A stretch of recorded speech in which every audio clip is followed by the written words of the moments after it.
돌 구르는 소리. 김도연. 새벽의 대남 방송은 깨끗하게 들렸다. 아군 GPS의 방어 방송도 그쳤다. 끝물의 밤이 늘 가져다주는 푸른 정적의 힘이 압도적으로 깊은 산을 휘감은 탓이리라. 3일에 한 번씩 돌아오는 후반 근무는 늘 속내에 잔잔하고 뭉클한 일렁임을 주었다. 깊은 잠에서 덜 깨어난 채 소총을 들고 근무지로 향할 때의 캄캄한 어둠과 익숙한 길임에도 몇 번이나 돌부리에 걸려 뒤뚱거리고 나면 등덜미로 더운 땀이 흘렀다. 오랫동안 비었던 빈집에 들어온 것처럼 근무지에선 마른 먼지 냄새가 풍겼다. 하품과 함께 삐져나온 눈물을 손등으로 훔치고 나서야 어둠 속이지만 탁 트인 북쪽의 사냐가 시야에 자리 잡았다. 좁은 근무지의 구석에 기대선 박 병장은 습관적으로 마른 시멘트 바닥을 군화로 툭툭 치며 다시 잠을 청하려고 하였다. 한 달이 넘게 같이 근무를 섰지만 박 병장은 말이 적은 편이었다. 꼬박 5시간 동안 통틀어 20여 분도 이야기를 하지 않았다. 매일 밤 약속한 것처럼 등을 두드려 두개비의 담배를 나누어주는 일은 잊지 않았지만 싫지는 않았다. 소초의 조장들 중에서 내 성격과 별로 어긋나 있지 않았기에 그와 한조가 되면 기분은 편했다.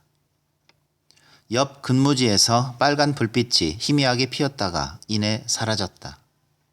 쭈그리고 앉아 몰래 담배를 피우는 것이었다. 쉽게 그 모습을 그릴 수 있었다.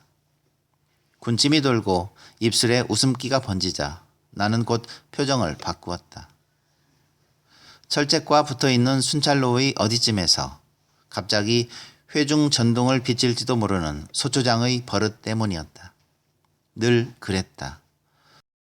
초소가 가까워지면 순찰로에 엎드려 낮은 포복으로 접근해 근무자를 놀래키는 일에 소초장은 즐거워하고 있었다.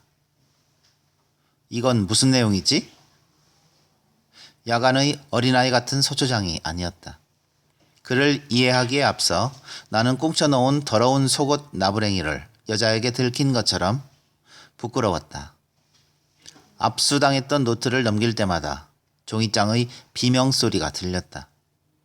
좀 더 깊숙한 곳에 감춰두지 못한 것이 실수였다. 괜찮아. 설명해봐. 난 소초장이잖아.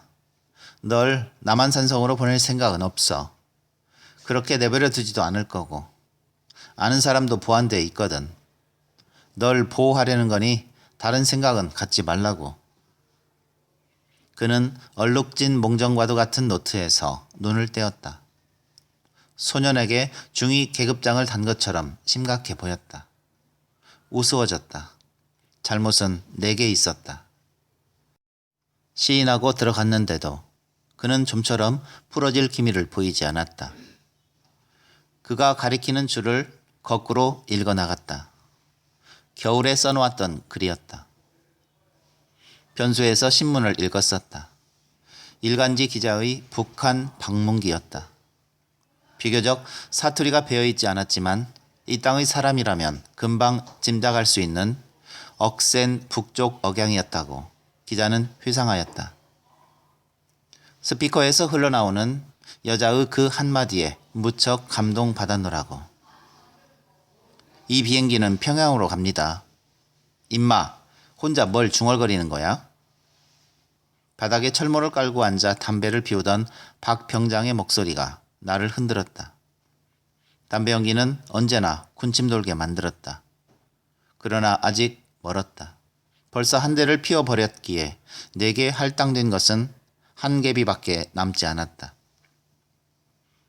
새벽 시간은 언제 보아도 신비함이 고여 있었다. 해발 800여 미터의 산에서 내려다보는 비무장지대의 푸름한 풍경은 어둠과 빛이 마지막 자리 다툼을 하고 있었다. 거창하게 들썩거리지도 않으면서 북쪽과 남쪽의 철책선 안에서 서로 속내의 가쁜 숨을 내뱉었다. 밀물과 썰물처럼. 지그시 눈만 감은 채 어둠을 못 이기는 척 몸을 뒤척였다. 대남방송은 잡음 없이 길고 먼 비무장지대를 건너왔다. 이미 저들의 방송 순서까지 외고 있었다. 일주일 동안 같은 내용을 되풀이하고 있으니. 저 노래 괜찮지? 박병장은 콧소리로 반달을 따라 불렀다. 중간에 조금 개사한 것을 빼면 틀림없이 국민학교 때 풍금소리에 맞춰 합창하던 동요였다. 새벽별이 많을 때면 더욱 청아하게 들렸다. 새끼들, 제법인데? 기분 맞출 줄도 알고 말이야.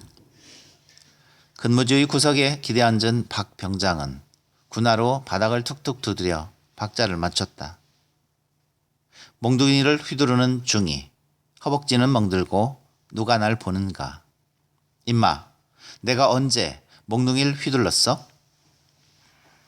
소초장은 방법을 바꾸어 노트의 첫 장부터 한 줄 한 줄 짚어나갔다.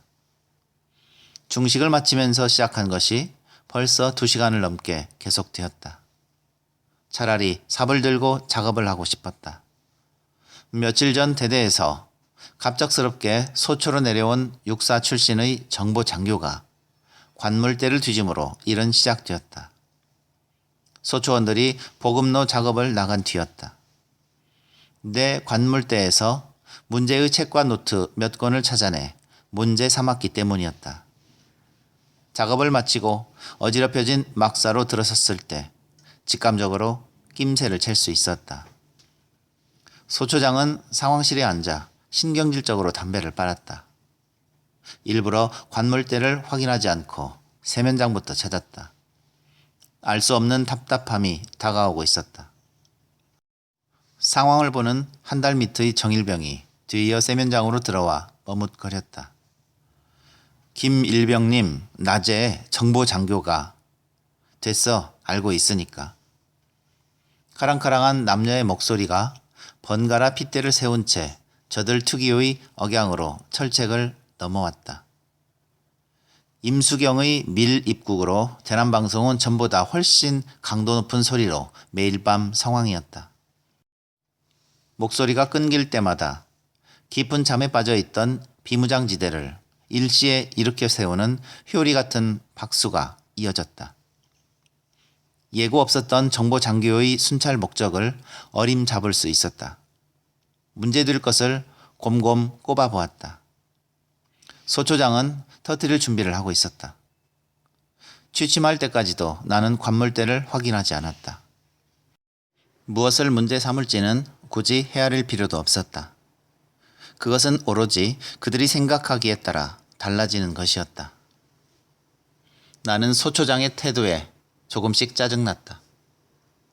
주의봉인 라디오 안테나로 내가 시간 날 때마다 써놓았던 글을 가리키며 해명을 요구했다. 중위가 꼭 소초장님을 지칭하는 건 아니지 않습니까? 서툰 변명을 늘어놓았다. 차라리 말을 말 것을. 그러나 그는 계속해서 내게 말하기를 강요했다. 죽어라 김범용. 이건 무슨 뜻이지? 표정이 다소 누그러졌다. 한숨을 폭 뱉어놓았다. 그가 뭘 원하는지 짐작해 보았다. 우선은 정보 장교에게서 나를 빼내어 준 것에 답례를 원할 것이었다. 그리고 겨우 한숨만 다시 뱉어놓았을 뿐이었다. 사병이 소유해서는 안 되는 책들, 몇 권의 노트가 문제되는 것은 이해할 수 없었다. 적어도 한 지붕 아래서 살아온 소초장과 나와 관계를 따져볼 때에는. 방어방송에서 매일 김범용 노래만 틀어놓아서 어둠은 생각보다 쉽게 물러가지 않았다. 바다에서부터 철책을 따라 점점이 붙박혀 있는 투광등만 반짝였다. 임수경의 목소리는 거대한 박수 소리에 묻혔다가 되살아났다. 몹시 지쳐 있었다. 휴전선을 가로질러 오는 그녀의 말을 가만가만 귓속으로 밀어 넣었다. 젠장, 쟤 때문에 우리들만 골치 아프겠군. 자는 줄 알았던 박 병장은 하품을 꺼내놓고 담배에 불을 붙였다. 전방부대의 사병들은 이런 일에는 질릴 대로 질려 있었다. 대통령이 외국 순방길을 나섰다든가 아니면 올림픽의 경우만 해도 그랬다. 평소라면 5시간의 야간 근무가 갑자기 2배로 늘어나곤 했었다. 일과의 주가 근무였기 때문에 교대 시간보다 10분 늦거나 빠른 것을 놓고 왈가왈부할 정도였다. 뉴스 시간마다 그녀의 얼굴은 길고 검은 머리카락과 평양의 군중에 휩싸인 채 화면 속을 흘러다녔다. 그녀의 방북은 놀라운 일이었다. 비록 제3국을 통해 북으로 갔지만 우리들에겐 세계의 철책선이 일시에 뭉턱 잘려나간 것처럼 마음을 뒤흔들어 놓았다. 그래도 휴전선을 지킨다는 군인의 입장이었기에 대부분의 소초원들은 특히 텔레비전의 시위 장면에만큼은 양보하지 않았다. 씨팔놈들, 우리가 뭐 때문에 이 고생을 하는데. 그녀가 뚫어놓은 구멍에선 매서운 바람이 윙윙거리며 쏟아지고 있었다. 비무장지대를 건너온 풋풋한 플레움과도 같았다. 이건 뭐지?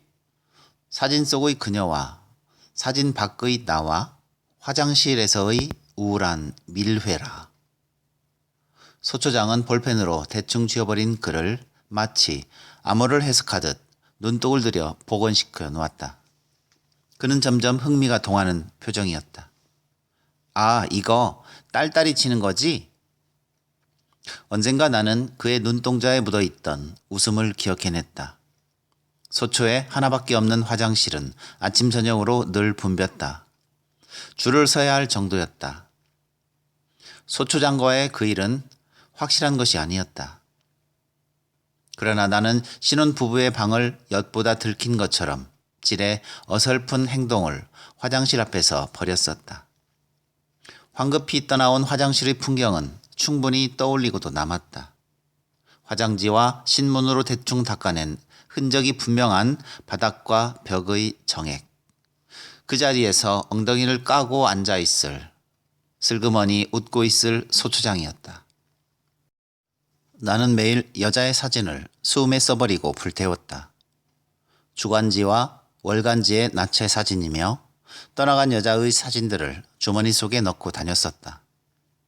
저녁의 집합이 욕설과 주먹 다짐으로 끝날 때면 늘 화장실로 찾아가 형편없이 쪼그라든 성기를 그녀들의 사진으로 부벼 발기시키려고 땀을 흘렸다.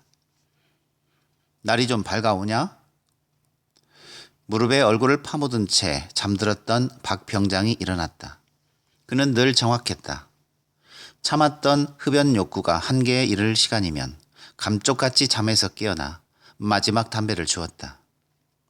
동해에서 시작한 구불구불 이어진 투광등의 불빛이 바래져 가고 마주 보이는 금강산의 봉우리들이 푸름한 새벽빛에 형체를 드러내고 있었다. 대남방송에선 어릴 적의 음악 시간처럼 김일성 찬가를 지루하게 가르쳤다. 마음껏 빨아삼킨 담배 연기는 쪼그려 앉은 몸뚱이를 허공에 뜨게 만들었다. 청첩장아 오거라. 청첩장? 아, 형님 결혼식이 있었지. 그땐 최선을 다했어. 중대장님한테 자세한 사정 이야기도 했고 나도 가능하면 청원 휴가를 보내주려고 무진 애썼거든. 소초장은 뒷주머니에 무엇인가를 숨겨놓고 꺼내지 않았다. 그 역시 따분한 노트의 한 줄 한 줄을 따져가는 일에 시간을 허비했다. 임수경의 미립북이 전해졌을 때 너무도 당연하게 나는 조준기라는 사람을 떠올렸다. 신병교육 때까지 갖가지 소문으로 이념무장 시간, 사고사례 교육에서 그는 빠지지 않았다. 불과 몇 년 전의 일이었고 더욱이 내가 속한 부대에서 일어난 사건인데다 조준기는 나의 대학 선배가 되었다. 군에 입대해서 나는 그의 월북을 알았다. 신병교육을 마치고 막바로 전방에 배치되어 갔을 때 어두운 근무지에서 비무장지대라는 막막한 강을 건너오는 그의 목소리를 들을 수 있었다. 뿐만이 아니었다. 오후의 작업장에서 주운 삐라에서 그는 한 여자와 팔짱을 낀 채 웃고 있었다. 소 초장님, 대체 왜 이럽니까? 나는 스스로 허물어지려고 마음먹었다.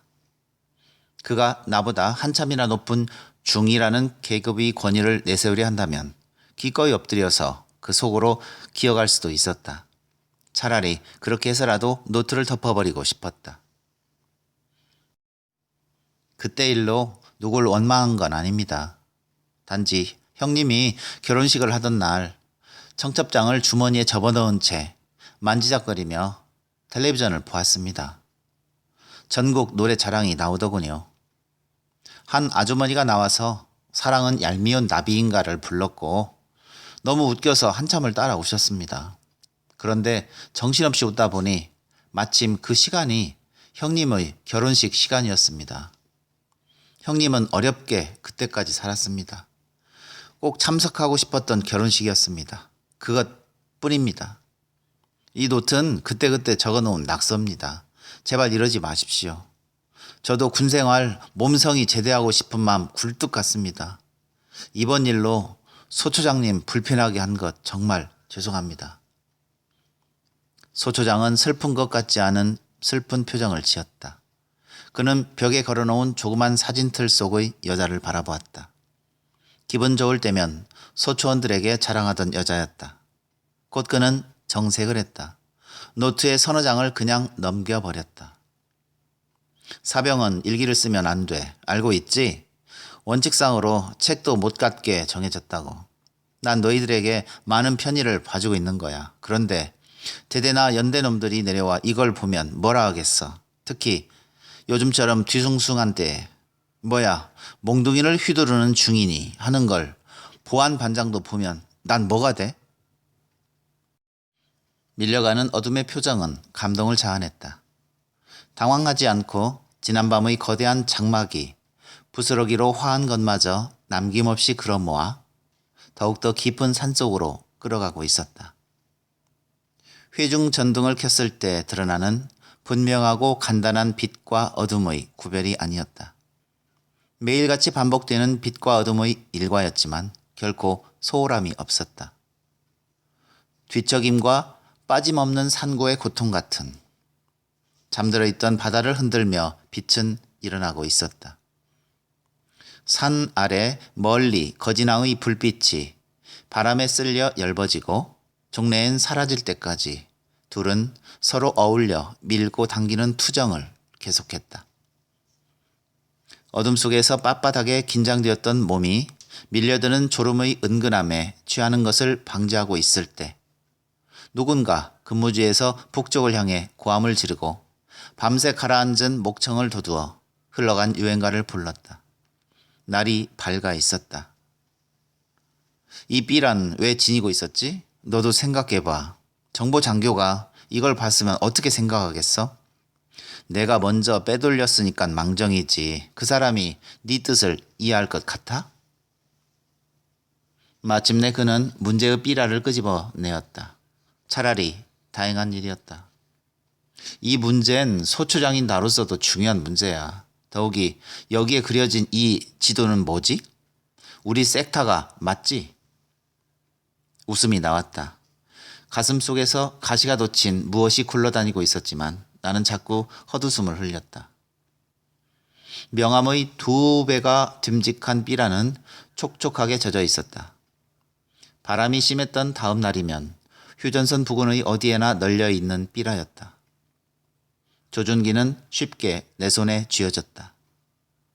금강산의 어느 폭포 아래에서 웃고 있는 사진이었다. 어딘가 촌스러워 보이기는 함께 팔짱 낀 한복 차림의 여자가 더했다. 나는 재빨리 두 사람의 표정을 따져보았다. 그러나 두 사람에게서 찾을 수 있었던 것은 없었다. 너무도 쉽게 누군가의 지시에 의해 사진기 앞에서 강요된 웃음을 짓고 있기를 바랐었다. 북에서 월남한 인민군 하전사가 종교에 귀의하고 성당에서 결혼식을 올렸던 사진을 떠올렸다. 모두가 어두운 비무장지대를 넘어선 사람들이었다. 역시 모두가 어색했지만 밝은 표정들이었다. 내무반에 수류탄을 까던지고도 모자라 소총으로 확인 사살까지 하고 북으로 간 그의 모습은 전혀 다른 색으로 뒤돌아왔다. 국군 사병 여러분, 저는 모 사단, 모 연대, 모 중대에서 근무하다 의거 월북한 조중기입니다. 저는 어둠이 자취를 감춘 비무장지대는 새로운 소리들로 채워지고 있었다. 참았던 말들을 시원스레 꺼내놓듯 밤을 새운 병사들은 큰 소리로 인접 초소를 부르거나 벙커 뒤에서 맨손 제도를 했다. 철책은 긴 밤 동안에도 이상 없이 튼튼하게 이어져 있었다. 어이, 잘 잤냐? 대공초소에서 누군가를 향해 고함쳤다. 몸이 쉰 것 같은 소리였다. 메아리만 되돌아왔다. 다른 뜻은 없습니다. 별 생각 없이 휘갈겨 놓은 그림일 뿐입니다. 그렇게 자세한 것인 줄은 정말 몰랐습니다. 사실입니다. 아니, 그것은 그림일 뿐이었다. 자세하지도 않았다. 볼펜으로 그어놓은 선에다가 가위표를 매달아 놓은 것이 철책이라면 더더욱 소초가 맡고 있는 지역이라고 고집하는 소초장을 멍하니 바라보았다. 소초장님 부탁입니다. 노트를 돌려주십시오. 제 손으로 찢어버리든가 불태우겠습니다. 목젖에 걸려 끈적거리는 욕설을 한숨으로 뒤바꿔 놓았다. 어쩌면 소초장으로선 당연한 일일 것이다. 누가 보든 조금만 이상하게 생각하면 엄청나게 큰 문제로 삼을 수 있는 거야. 네 잘못을 이해 못하는 건 아니지? 너랑 같이 한 지붕 아래서 살아온 소초장은 충분히 고의가 아니란 걸 알아. 담배를 내밀었다. 불을 켜주는 소초장의 손으로 입과 손을 가져갈 때 나는 심하게 떨고 있었다. 때가 덕지덕지 붙은 알몸으로 앉아있는 기분이었다. 어렴풋하게나마 몇 가지 일들이 생각났다. 침낭을 뒤집어 쓴 채 그날의 느낌들을 써내려갈 때 가졌던 꺼림직한 시선의 불편함. 상황실의 유리창 너머에서 혹은 경유난로 옆에서 잠깐씩 내 행동을 바라보던 소초장의 눈빛을 비로소 이해할 수 있었다. 그는 나의 무엇을 지금껏 의심하고 있었던 것일까? 갑자기 소초장이 무서워졌다. 최전방에 배치되었을 때도 아무렇지 않던 그냥 동네의 산꼭대기에 올라간 기분이었다. 처음 듣는 대남 방송이며 북녘의 산하도 아무 느낌조차 주지 않았었다. 똑같이 산을 파헤쳐 철책을 세워 놓았을 뿐더러 니콘 망원경 속의 북녘 병사들조차 다를 게 없었다. 그런데 담배를 쥔 손가락은 민망할 정도로 흔들렸다.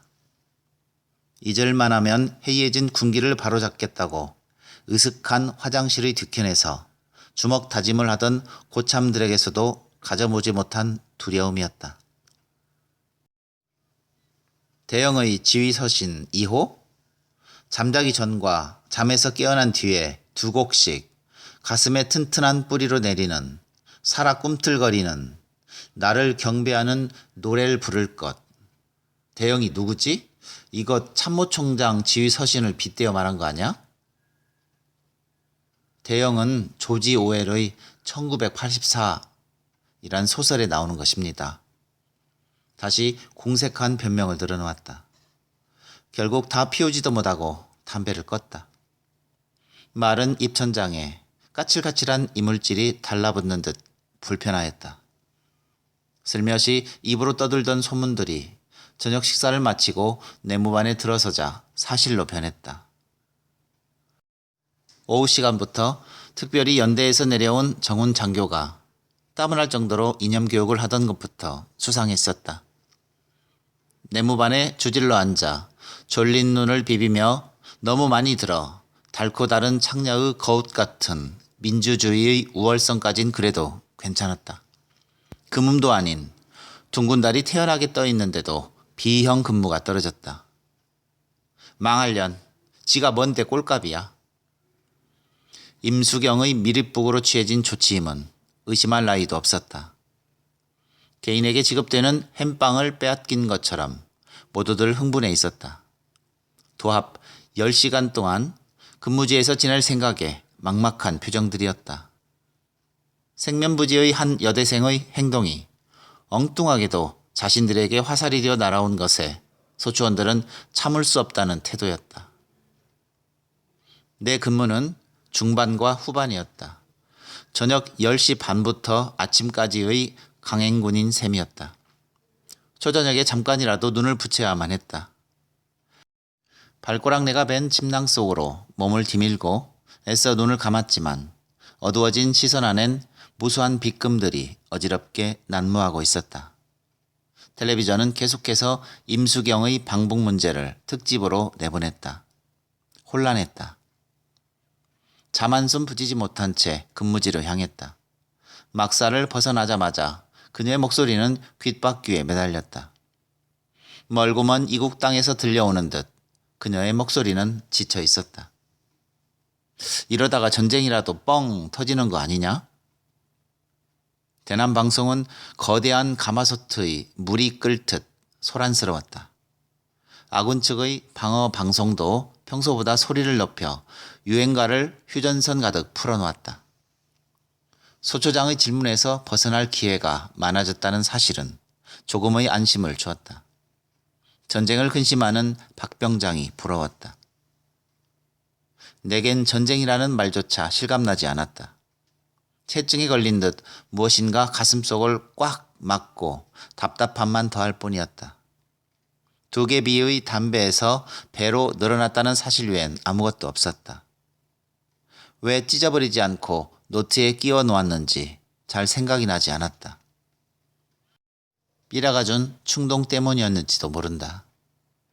더욱 그는 나의 대학 선배라는 친밀감이 이유가 될 수도 있었다. 재학 시절 그와 알고 지낸 것은 아니었다. 엉뚱하게도 그런 친밀감은 그를 이해할 수도 있다는 생각까지 갖고 그래서 쉽게 삐라를 버리지 못했다. 전군 사상 최악의 사건이라는 소문과 함께 군 수사기관에서 밝혀낸 원인 역시 거창했다. 전역을 하고 신병들이 빈 자리를 메워가는 군의 생리에 따라 쉽게 잊혀져 갔지만 그는 비무장지대 건너 북녘 땅에서 새 옷으로 단장한 채 밤마다 우리들 곁으로 찾아왔다. 내가 휴전선에 배치받은 그날부터 조금도 달라지지 않은 같은 내용으로 찌꺼렸다. 어떤 때는 불쌍할 정도였다. 앵무새가 되어가고 있다는 느낌이었다. 차라리 남쪽에서 주장하는 대로 무슨 거창한 사상을 들먹이는 게 더 어울릴성 싶었다. 삐라 속의 그는 웃고 있었지만 초라해 보였다. 무자비하게 소대원들을 몰살시키고 그가 살 곳은 남쪽 땅 어디에도 없었다. 달이 밝은 날 근무지에서 그의 목소리를 들으면 푸름한 비무장지대의 어디쯤에서 두려운 얼굴로 갈 곳을 찾아 헤매는 그의 환영을 그려보았다. 그는 떨고 있었다. 이젠 저 가스나 목소리만 들어도 우라통이 치민다. 씁헐. 평소 같지 않게 박 병장은 뒤틀린 속내를 아무렇게나 내뱉었다. 임수경의 목소리를 평양에서 휴전선 저녁에 생중계라도 하려는 듯 저들은 열성적이었다. 그녀의 목소리는 투덜대는 박 병장 따윈 아랑곳없다고 비웃었다. 돌아갈 땅이 있다는 믿음 때문인지도 몰랐다. 새벽까지 그녀는 조국은 하나다, 조국은 하나다 울부짖고 있었다. 친구야, 편지 좀 써다오. 이건 내 애인 얘기지? 소초장은 오랫동안 잊어버렸던 것처럼 벽에 걸린 사진틀을 바라보았다.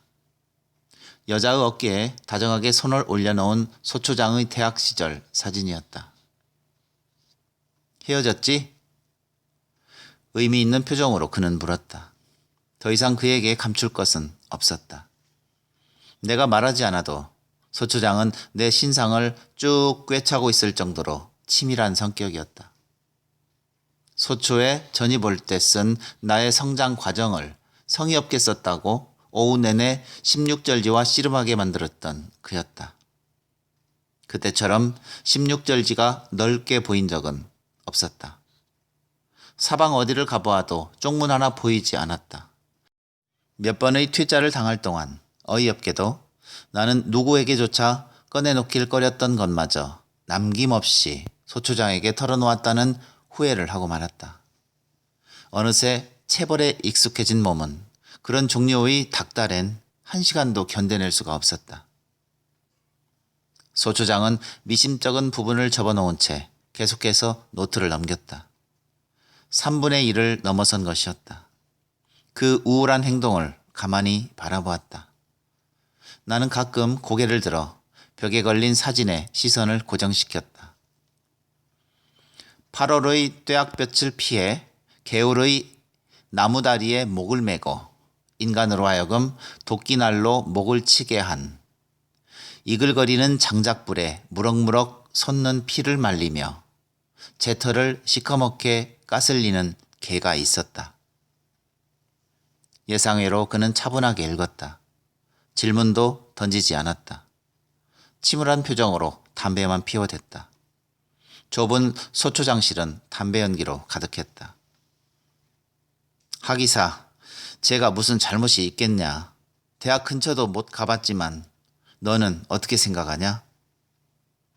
박 병장은 어두운 비무장지대를 보며 중얼거렸다. 어떤 생각도 떠오르지 않았다. 졸음이 퍼붓고 있었다. 할 수만 있다면 성냥개비로 눈꺼풀을 받쳐두고 싶었다. 임수경은 그치지 않고 비무장지대를 쩌렁쩌렁 울려댔다.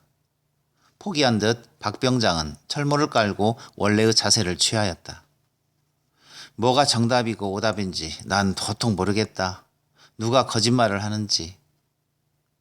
소초장은 마침내 노트를 덮었다. 담배 연기 속에서 빠져나왔다. 눈이 아렸다. 함께 생각해 보자고? 한쪽 다리가 저려왔다. 그 시간 동안에 뒤집었던 노트의 구석구석에서 한치도 벗어날 수가 없었다. 어떤 것일까? 감도 불량의 전화기 끝에서 소리치는 사람처럼 낯선 모습이었다.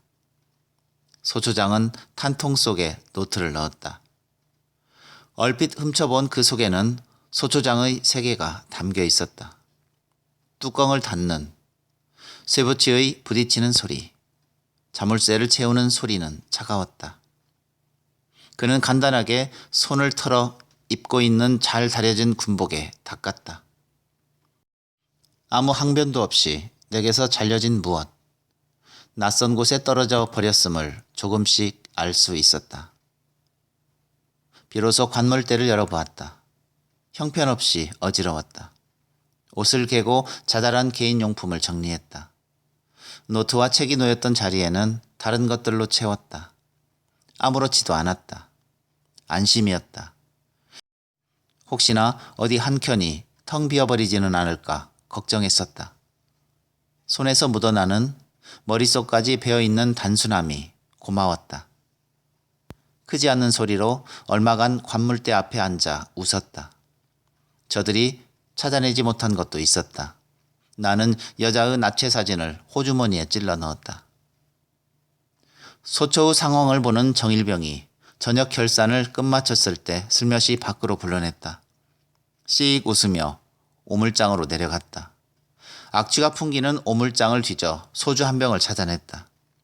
전방 골짜기에서 술을 구한 것에 약간 감탄해야 했다. 많이 마시지 마십시오. 정일병은 임수경에 대해 주절거렸다. 소초장의 지휘 보고와 내 노트를 대강 읽었다고 털어놓았다. 녀석이 먼저 한숨을 어둠 속에 깔아버렸다. 그대로 취하고 싶은 마음이 간절했다. 어둠의 무게 밑으로 깔리는 한숨. 이런 날엔 방구석에 처박혀 만화나 보는 게 제격인데. 그때 갑자기 어둠이 부서져 내렸다. 소초장이었다. 빛의 그물을 자르고 달아날 방법은 없었다. 저쪽은 우리를 볼 수 있지만 상대의 얼굴은 어둠 속에 묻혀 있었다. 순찰용 랜턴이 뿜어내는 따가운 빛 속에서 우리는 꼼짝없이 눈을 비볐다. 정일병이 뒷발질로 술병을 찼다. 가만 못 있어? 이 새끼들아? 불빛은 탐욕스러운 혀를 날름거리며 오물장 주위를 재빠르게 쏘다녔다. 멀리 가지 못한 소주병이 반짝였다. 정일병이 대신 한숨을 뱉었다. 침을 삼켰다. 손끝이 떨려오고 있었다. 이 더러운 새끼들. 소초장의 군홧발이 가슴으로 날아왔다. 나는 오물장으로 꼬꾸라졌다. 정일병은 슬며슬며 피했다. 그때마다 허공에서 위태위태한 자세로 랜턴 불빛이 비틀거렸다. 온몸에서 썩어가는 악취가 벌레처럼 굼실굼실 기어갔다. 내무반은 습기찬 동굴이었다. 지난 겨울에 그을린 천장의 빛깔과 먼지와 거미줄이 구석진 곳마다 붙어 있었다. 심한 바람이 불면 조립식 막사의 지붕은 웅웅 몸을 떨었다. 소초원들은 자주 긴 한숨을 토해냈고 소초장 역시 출입구와 붙은 방에서 쉽게 욕설을 던져놓은 소리가 밖에까지 들렸다. 죽어라! 김범용! 박병장도 찢어지는 유행가에 질린 모양이었다. 담배를 피우는 횟수가 늘어났다. 대남방송과 대북방송도 어두운 밤의 비무장지대에서 갈 길을 찾다 서로 얽혀버린 채 허공에서 우왕거리고 있었다. 국군 사병 여러분, 저는 모사단 참다 못해 의거 월북한. 조중기의 목소리는 변함없이 같은 내용을 반복했다. 언제였지? 자유를 찾아 사선을 넘었다는 귀순 용사가 기자회견을 하고 독립투사처럼 만세 삼창을 외치는 장면을 뉴스의 톱으로 보여주었다. 그는 무엇을 찾아 북으로 갔을까? 그것을 찾기 위해서 귀순 용사가 마침내 찾았다는 자유를 위해서 버렸던 것들은 얼마만큼 하찮은 존재로 전락해 버렸을까? 부모와 형제들, 고향, 친구. 인민군 하전사는 자유가 더 중요했다고 벌써 터득한 서울 말씨를 섞어가며 말했다. 낭낭한 음색의 여사회자가 조준기에게 질문했다. 네, 그렇군요. 남조선에는 부모 형제가 있음에도 불구하고 이렇게 어버이 주석님의 품으로. 밀어내기 근무자가 도착했다. 땀냄새가 진했다. 인수인계를 마치고 옆 근무지로 떠나는 계단에서 박병장은 소총을 철책에 기대놓고 주저앉았다. 늘 쉬어가는 곳이었다. 날이 새려면 멀었다. 투광등과 투광등의 사각지대. 지적인 어둠 속에 말없이 앉아있는 사이에도 임수경의 목소리는 날선 철조망의 가시에 걸려 나부끼고 있었다. 툭, 드드득 득. 어디선가 작은 돌 구르는 소리가 들렸다. 중대장에게 지휘 보고를 하는 소초장의 목소리가 산비탈을 구르는 돌 소리 모양 귓속에서 맴돌았다. 충성! 13초소 지휘 보고 드리겠습니다.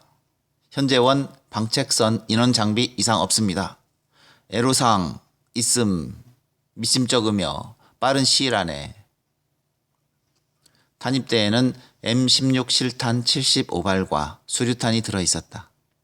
근무가 끝나고 막사에 도착한 나는 곧장 소초장실로 들어갔다. 밖에서 웅성거리는 소리가 들렸다. 불을 켰다. 다리에 힘이 빠졌다. 쓰러지듯 의자에 주저앉았다.